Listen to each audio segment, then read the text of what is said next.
What's going on, everybody? This is Daniel again here with Riley Performance, and I'm back again with another video. Now, first off, I want to say I apologize from yesterday. I was supposed to be posting a video for you all, but I had some work scheduling issues I had to take care of. Business always comes first. Now, with that being said, we're going to be doing a part 3, our conclusion to our body types.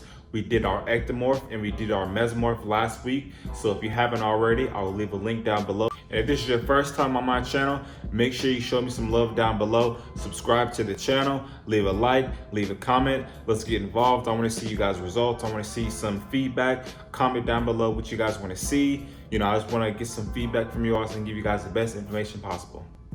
Now, with all that being said, we're going to go ahead and get right into it. We're going to be talking about endomorphs today.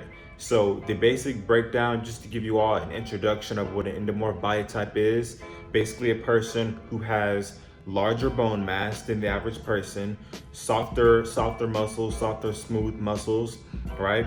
They have a medium to large bone structure, and typically these people are have a little bigger build to them. Now, with those being the basic breakdowns of the endomorph, we're really quick gonna get into the pros, right?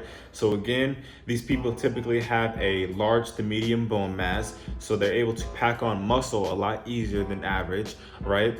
And strength training is gonna be their strong suit, so you're not gonna really get a lot of cardio out of these people because they're typically not built for the cardio, but we'll get into that second in a later point. And again, the Olympic lifts and the powerlifting is going to be their strong suit as well. So like again, these people are naturally going to have a muscle build to them. They pack on muscle easily. They don't really have much slimness to them. So again, muscle building is going to be like an easy process for them. So now that we've covered the pros, we're now going to get into the cons.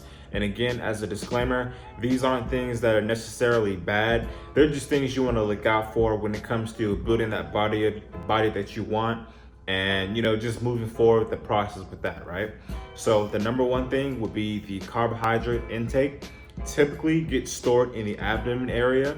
Now, if you know that the carbs that we take in, they usually get burned throughout the workout. But with this particular body type, they get stored and they don't get burned as energy. So you're gonna have to watch the carbohydrate intake that you take in as far as when you have your pre-workout meal and your post-workout meal. Now, with that being said, body fat percentage is typically gonna be a little bit higher for these people, just again because of the carbohydrate intake and the fact that the carbohydrates don't get burned as energy throughout the workout. And losing fat is gonna be a longer process, just based on everything I've said in the past too. So you just want to make sure that the carbohydrate, you're going off of your complex carbs instead of your simple carbs, and that's definitely going to help you burn the fat and use it as energy throughout the workout. So with that being said, we're going to get into the diet and training. So first off, when it comes to the endomorph diet, we're going to be adding in a lot more lean protein and complex carbs. So when we think of carbs, we always have a negative connotation around them, but there's these things called simple carbs and complex carbs.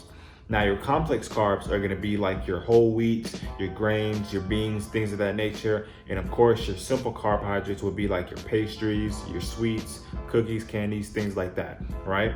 So with the endomorph, with you naturally having a high fat ratio, strong muscle mass ratio, we're gonna be taking in those complex carbs as well as that lean protein.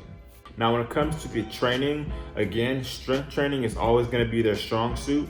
So if you have a 5-day week and you do 2 days of strength training, because 2 days of strength training is essential, the rest of those 2 days, because they store a lot more fat than normal, two of those days are gonna have to be high intense workouts.